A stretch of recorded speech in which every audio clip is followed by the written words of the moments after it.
Namo tassa bhagavato arahato samma sambuddhassa. Namo tassa bhagavato arahato samma sambuddhassa. Namo tassa bhagavato arahato samma sambuddhassa. I thought today I would return to a topic I've spoken about several times before. It's a very central and important idea that is the three characteristics of all conditioned phenomena.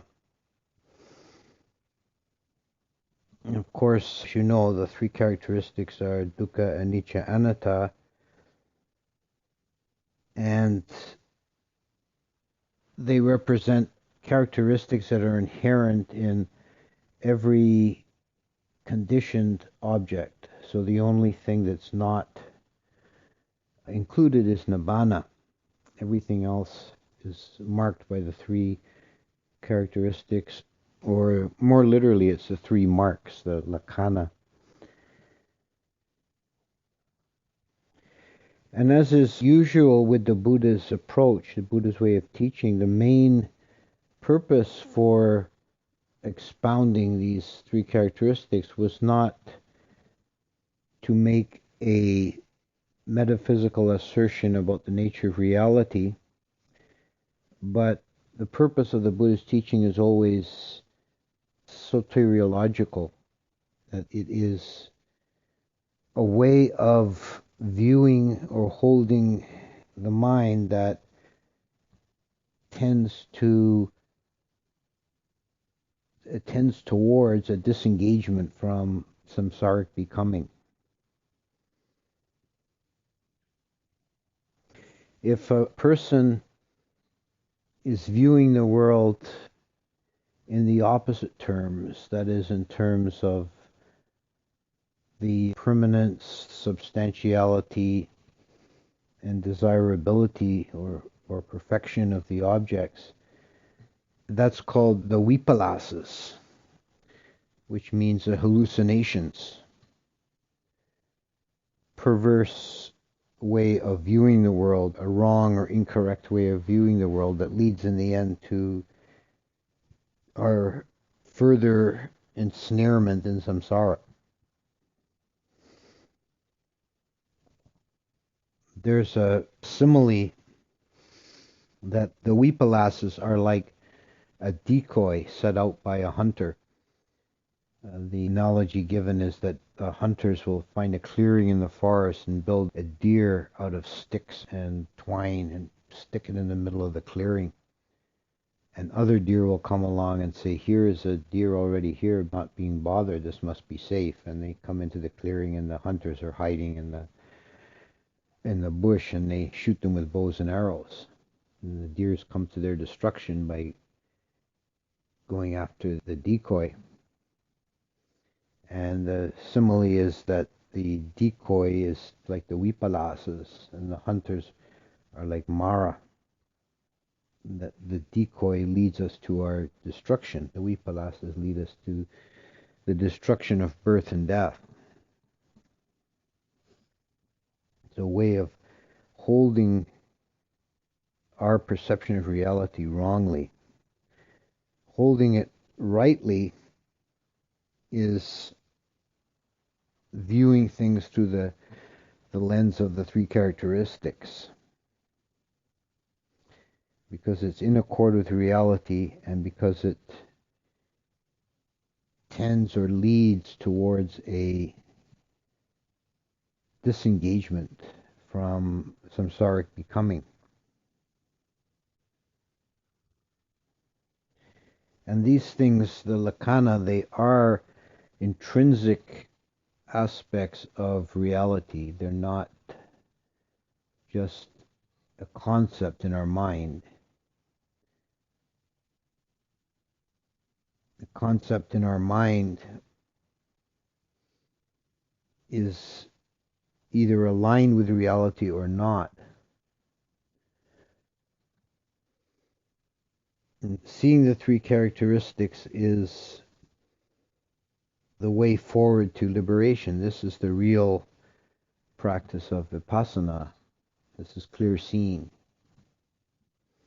It's another simile in the Visuddhimagga for the practice of vipassana and seeing the three characteristics. It says a man is fishing for eels, and he's up to his waist in swampy water, and he goes reaching in the water with his hand, and when he catches something squirmy in his hand, he pulls it out of the water, and the swamp is full of poisonous snakes. And he pulls something out, and if he sees it as 3 stripes, he throws it away before it has a chance to bite him. And eventually he catches the eel. And of course the snake with the 3 stripes are the objects of consciousness with the 3 characteristics. And the eel is the realization of Nibbana. So this model of, or this simile of practice is like you're doing the practice, you're draining the swamp of poisonous snakes, one by one. You see each object and see that it has these 3 characteristics.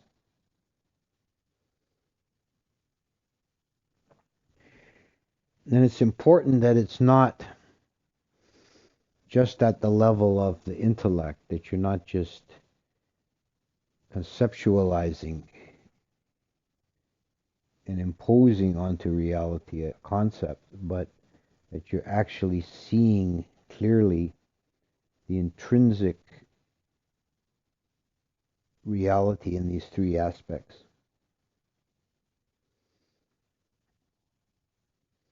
The first one is dukkha.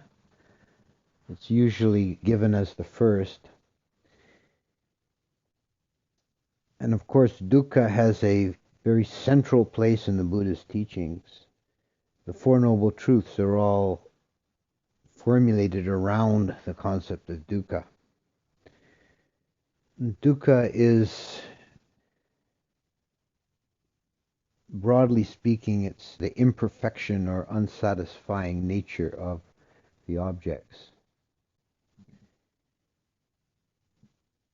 The usual translation of suffering, as is many times stated, is not really fully adequate because the word suffering is too narrow. We know just from common experience that not everything we experience is suffering. We do experience pleasure and we experience a lot of neutral phenomena. But they all, even the pleasurable ones, are dukkha. Dukkha points to the inherently fragmentary, broken, shard-like nature of phenomena. When something comes into existence, when it's manifest, it's already, in a sense, a little broken piece of reality. And no conditioned phenomena can ever be fully perfected, can never be fully satisfying to the mind. This is how it works, the second noble truth, as the desire being the cause of suffering. Tanha is the cause of dukkha. At the most primordial level, it works by the mind wanting to take an object. There's the desire to take an object, and then the object does not satisfy the mind. It doesn't complete the mind. The mind is still left with this thirst for a completion, and it then moves on to the next object, and it keeps the samsaric wheel turning.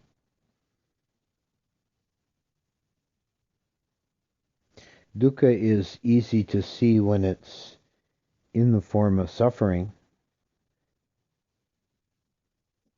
and that's called dukkha dukkhata, dukkha per se, or dukkha as suffering.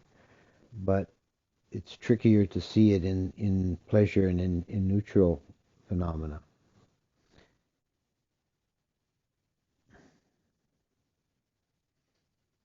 Not seeing the dukkha in the pleasurable phenomena in particular is this hallucination, the vipallasa.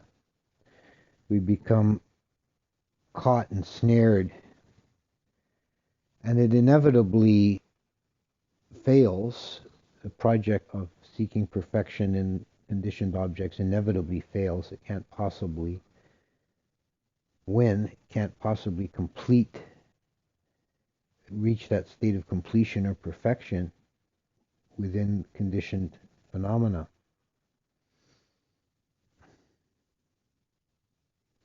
Another way of thinking about dukkha, or another possible translation, would be the provisional nature of phenomena. That everything which comes into existence is, in a sense, a work in progress. It's not complete, it's not perfect, it's just as it is.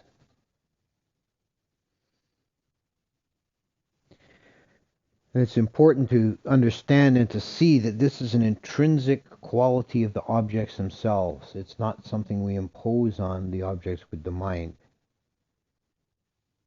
The objects themselves are fragmentary. The second characteristic is anicca, impermanence. And that refers to the evanescent nature of all phenomena, that nothing abides, nothing persists. And this applies across all time scales. One way of contemplating dukkha is on the scale of lifetimes, to realize that I too shall die. This is maranasati, to realize that the human form, or any form, is impermanent.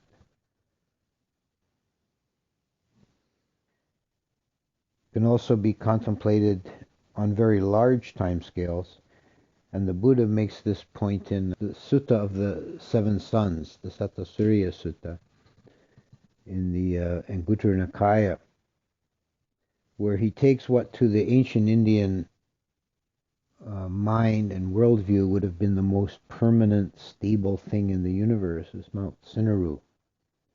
And he says that even Mount Sinnaru will be reduced to ash and come to nothing. In our modern understanding and worldview, you can contemplate this in geological or cosmic scales. Those of you who drove out from Thunder Bay today, you drove past the Nor'Wester Hills. 20 million years ago, they were huge volcanoes. Every time you drive past them, they're going to be a little bit smaller as they're slowly weathering. Nothing in the earth or the sky or the sea is permanent.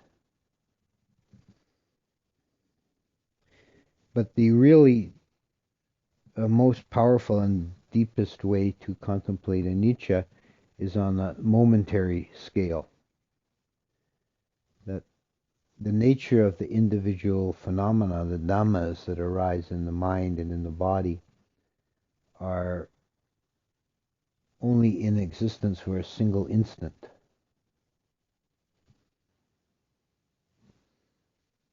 That there really is nothing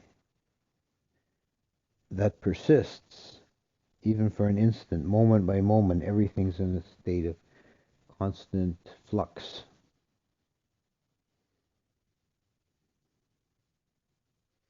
And the third characteristic is the most profound, and it really underlies the other two. And this is the characteristic of anatta, which is not self, or the expression of emptiness, of insubstantiality. This is the idea at the deepest level that the dhammas, phenomena that compose body and mind, are without substance. There is no essence. It's an expression of the more general teaching of sunya, of emptiness. And anatta is particularly taken at the personal or psychological level. There is no abiding, substantial, real self.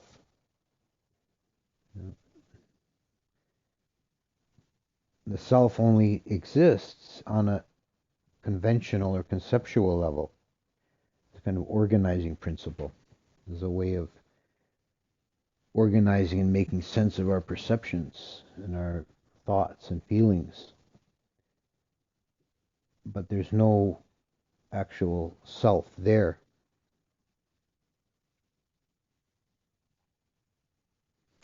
It's really a quite redundant concept.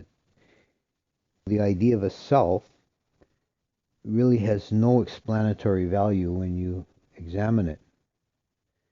You can see the entire operation of the organism without reference to a self. I've used the metaphor of which is my updating of Melinda's Chariot. I've used the metaphor of the Green Goblin under the hood of an automobile. That somebody has just bought a new car. We'll call him Melinda. He's just went and bought a new car and he's really happy and proud of it. But he doesn't know the first thing about how cars work. So he talks to his friend Nagasena, who is a Class A mechanic. And he says, I just got this new car. It's really wonderful. And I was thinking about how it works, and I figure it must be a green goblin that lives under the hood that makes everything go. And the mechanic is, no, don't be stupid. There's no green goblin under the hood. It's the gasoline firing in the cylinders drives the pistons up and down. Okay, well, then the green goblin must make the spark. No, that comes from the distributor. Well, the green goblin must work the distributor. No, the energy from the distributor comes from the battery. And it could just go on and on and on endlessly. And you can explain in minute detail the operation of the car without ever reference to a green goblin. The green goblin only comes in as a fiction when you don't fully understand. So it's kind of a convenience, an artificial idea that explains things when you don't understand the detailed workings.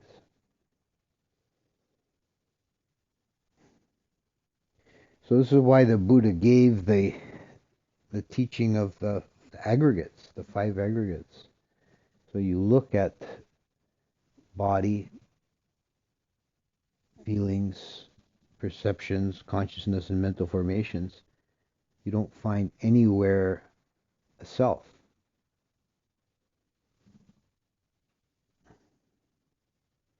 Any one of them can be identified falsely as a self. And this is another teaching that the Buddha gave about the 20 kinds of self-view. You can take any one of the aggregates and create a false conception of the self around it in one of 4 ways. You can say, I am the body, or the body belongs to me, or I am in the body, or the body is in me. And you can do that with all the other aggregates. So 5 times 4 is 20. So a shorthand, a simplified way of remembering that or internalizing that is just to say, not me, not mine. And that's actually a good little practice to remember when you find yourself attached or caught in something, to whether it's internal or external, to say, not me, not mine.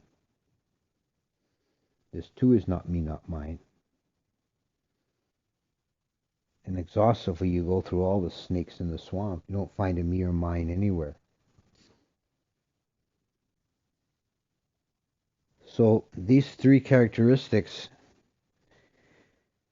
as I said, they're not to be thought of just as intellectual ideas, but they're intrinsic realities that we should be endeavoring to see things in that way. This is Yonaso Manasikara, right reflection. The reason we don't see things naturally in those terms is different for each characteristic. There's a kind of masking principle, an illusion that's appropriate or specific to each characteristic. For the characteristic of impermanence, there's the illusion of continuity.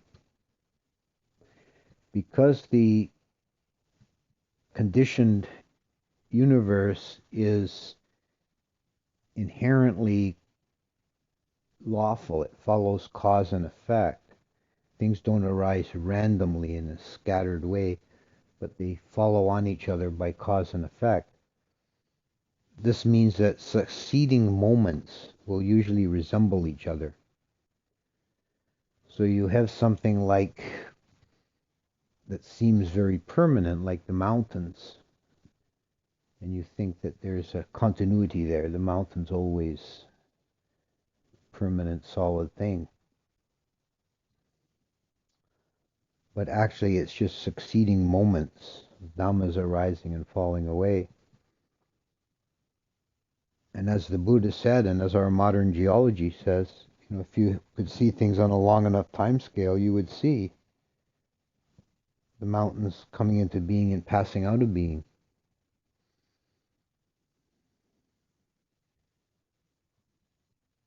Or as Dogen says, you can see the mountains walking.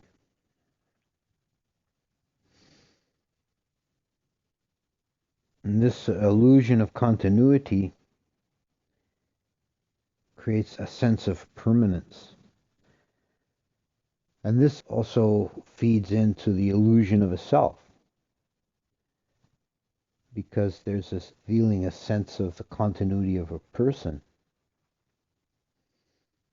because of the orderly cause and effect. But if you think of the person who you were when you were 10 years old, it's quite different from the person who's sitting here now. But there's a linkage of cause and effect between the two. The characteristic of not self, or emptiness, is said to be masked by the illusion of compactness, meaning that we see a compound object and we tend to see it as a solid, as a thing. This is how we make sense of the world. We have all these impressions of sight and sound and smell coming from all directions, and our perception sees things in a way that's useful to us and functional. We see discrete objects. We see a person. We see a stove, a chair. Whereas on the ultimate level of reality, they're just dhammas coming in and out of existence. They see a compact unit. In terms of the individual person, we see ourselves and others as these compact units. One way to break up this sense of compactness is the meditation on the parts of the body, 32 parts of the body. So you see the body not as a simple compound object, but as something made up of innumerable, quite different parts and pieces in 3 dimensions. Another contemplation to break down the sense of compactness of the person and the body is what I like to call the idea of fuzzy boundaries. Where's the boundary of your person, your body? In each moment you're taking in air and expelling air, and in the course of days and weeks you're taking in solids and liquids and expelling them. You're recycling material through the body. The body's constantly renewing itself.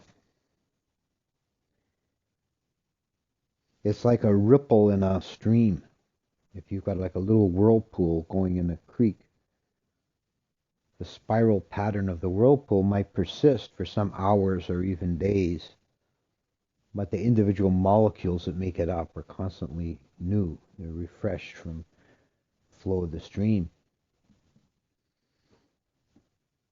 So the body is really like a pattern in the flow of matter in the universe. It's like a temporarily persistent formation of pattern of the swirling of molecules.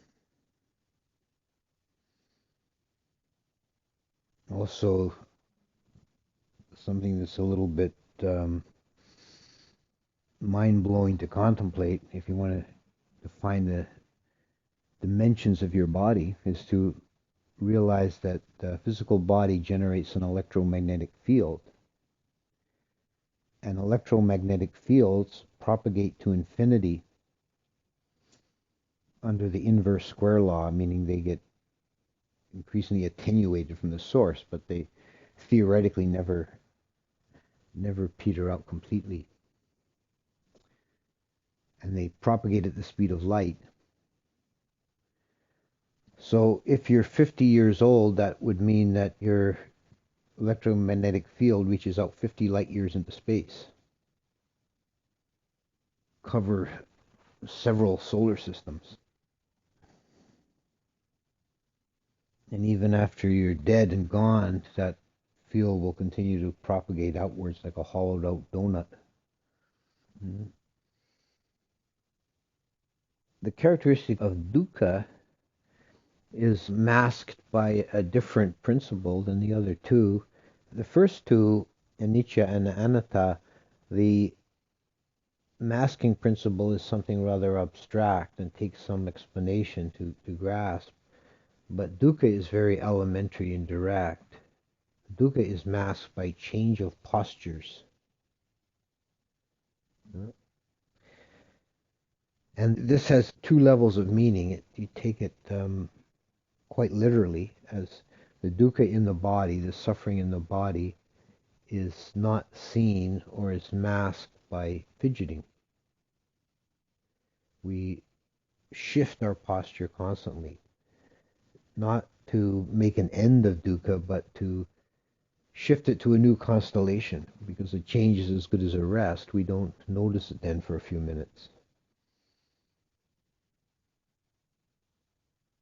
There's a story about a Burmese woman who was a lay teacher. One of her famous tricks was when someone came to see her, she'd have them sit in the comfy chair, and she'd say, get yourself comfortable, take your time, and she'd wait till they said, yes, I'm perfectly comfortable. This is a great chair. I'm completely at ease.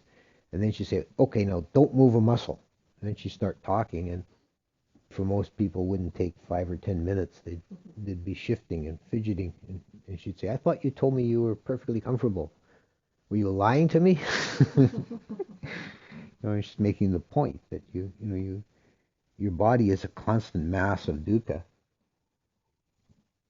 Every dhamma in the body is imbued with dukkha, so there's no possible way you're not going to experience dukkha in the body. But we normally escape from it by fidgeting. That's why people often, when they start meditating for the first time, they experience a lot of pain in the body. And it's not really anything special. It's just that they're not used to sitting still. Don't have the usual course of fidgeting away from it. And on a less literal level, we also fidget away from dukkha in the mind. We shift the mind away from seeing the unpleasant reality, constantly jumping around with the mind. This is the monkey mind. It's also common experience in meditation. The mind doesn't stay still, constantly jumps from thing to thing until it can become quite confusing.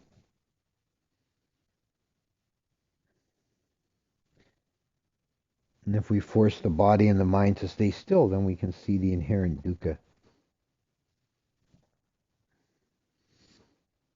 And these three characteristics are the inherent marks of conditioned becoming. They're the inherent fabric of samsara. That the way out is down and through, and when we fully penetrate with the mind any one of the characteristics, it becomes a gateway of liberation, and it leads us out of samsara.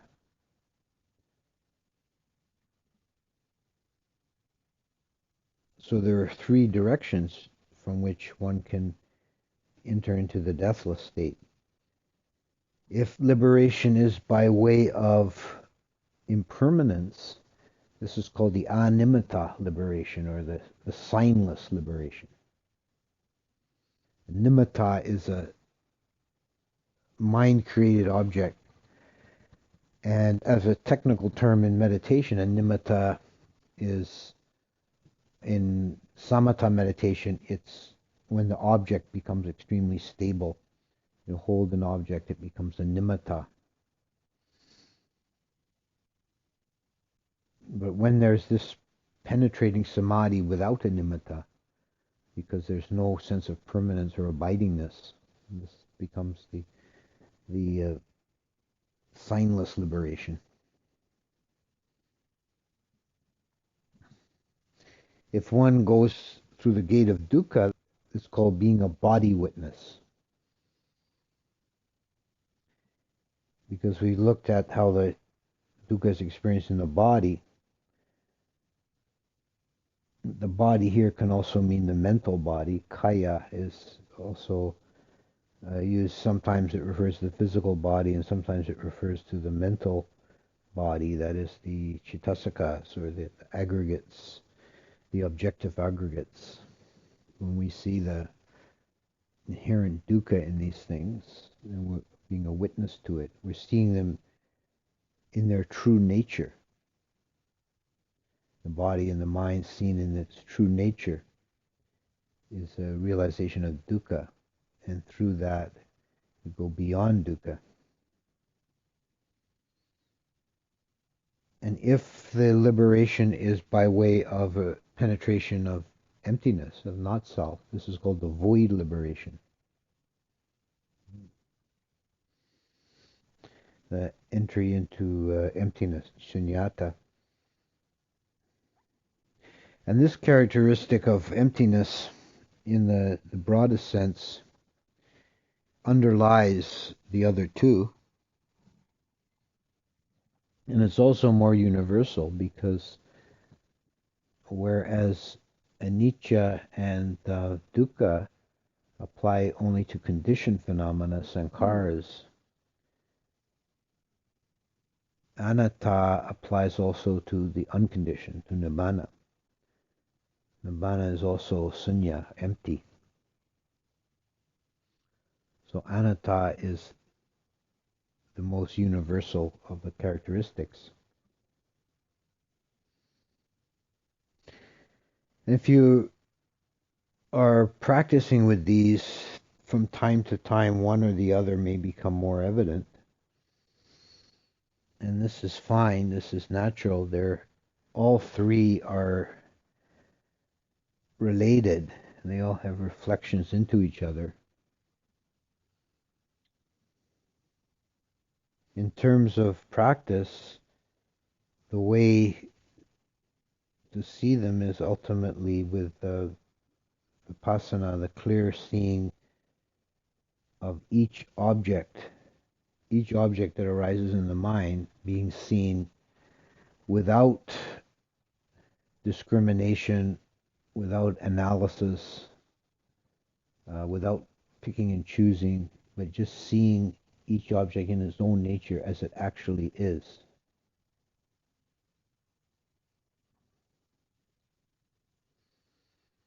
In terms of right reflection, yonaso manasikara, the way we think about and hold the totality of our perceptions and experiences. And if we see them through this lens of the three characteristics, then this is right reflection. as aids to this kind of reflection, there are two kind of directions that it can approach this goal, which we might call the analytic and the synthetic. The analytic approach is to see things on a finer and finer grain. Now, this begins with the understanding of the five aggregates, breaking down the characteristics of the body, mind, organism, and seeing component parts and not seeing a self, and seeing the shifting impermanent nature, the imperfect nature in all these aggregates. And this carries on to a finer grain in the study of Abhidhamma, which is basically taking the five aggregates and looking at them even closer, breaking them down into more finer and finer categories, and not finding anywhere a substantial self. But in the end, everything just composed of empty dhammas, instantaneously existing, imperfect, insubstantial, empty dhammas. The other approach, which we may call the synthetic approach, instead of going to a finer and finer grain, is to look at the bigger picture and see the relational aspect of things. This is dependent origination, paticca samuppada, to see that nothing exists as an independent entity, but only as a result of a nexus of causes. Nothing exists without a cause, and nothing exists from a single cause. Nothing exists from its own side.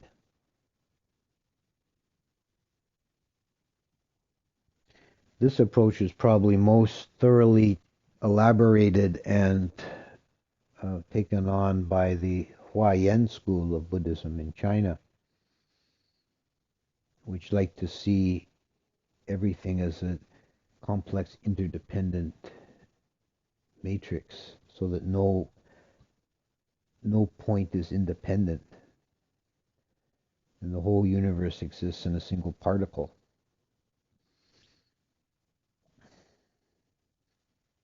And their most famous image is Indra's net. The god Indra, or Saka, is in his palace, this decoration or adornment of this three-dimensional weave of a net, and at each crossing point of the fibers there's a jewel, and each jewel has many, many facets. And if you examine any single facet, you'll see the whole rest of the net reflected, including all the jewels. And then if you could bore in finer grain, looking at the jewels in the reflection, you'd see that each of those has reflection of the entire net, so on infinitely.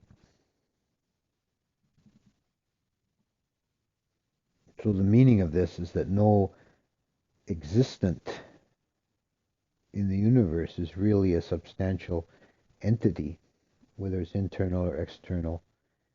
It's merely a momentary reflection of everything else.